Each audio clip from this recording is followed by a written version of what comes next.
Det er også fordi Rakel har fødselsdag, og vi er nødt til også sådan at holde det hemmeligt, at sådan, vi tager hjem og holder fest. Især for Nora. Hun skal ikke vide noget. Jeg hader bare, at de sådan siger det foran alle os andre, som om vi ikke tror, vi hører det. Sagde du noget, Kælling? Nu skal du fandme ikke komme godt i gang. Ja, det er ligesom Rakels fødselsdag. Så du skal bare fucking slappe af, ikke? Jeg elsker bare, når mine veninder har min ryg. Og overvej, hvor mange gaver jeg får. 5. A. Ja, og så hende der, hun skal bare holde fucking kæft. Ja. Brunhilde, Rakel og... Ja, og sådan... Så, piger, stop. Vi skal i gang med undervisningen. Ja, og så... Piger... Så skal vi til festen. Oh my god. Piger, i dag, der skal vi altså snakke om Askepot, fordi at det er den historie, vi har læst fra derhjemme. Og jeg kan faktisk se, at Rakel, du har jo fødselsdag. Ja, hun har fødselsdag, og der er altså, vi har altså fest her efter skole, men det er altså kun os 3, der er inviteret. Nå, jamen, hvad så med de andre piger i klassen? Ja, altså, jeg så godt dele invitationer ud. Jeg så tydeligt, at du springer over mig. Nå, nok om det. Vi skal videre til Askepot. Det er jo også, fordi hun er så snippet og sådan spiser alt vores stop dernede. Stop dernede. Vi skal videre i undervisningen. Vi har om Askepot, og vi skal snakke om, Askepots mus. Yes. Så i forhold til musen, hvad er musen som en metafor for Askepot?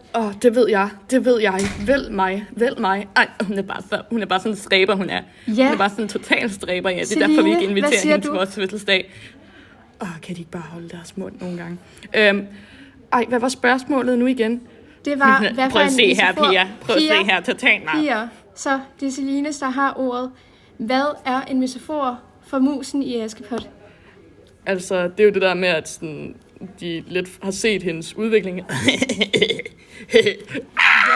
Au, for helvede, mand!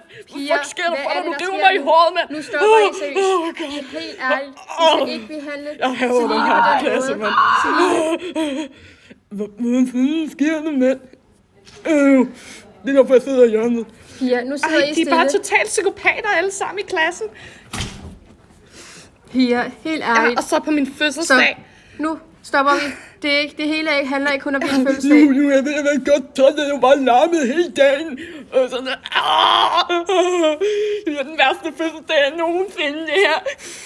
Jeg kan ikke mere nu. Altså, nu stopper I alle sammen. Vi havde det lige så hyggeligt, og så begynder I alle sammen at rive i hinanden, fordi I fokuserer på Rakels fødselsdag. Det er altså ikke det, I skal gøre nu. Vi fokuserer stadigvæk på, hvad symboliserer musen i Askepot.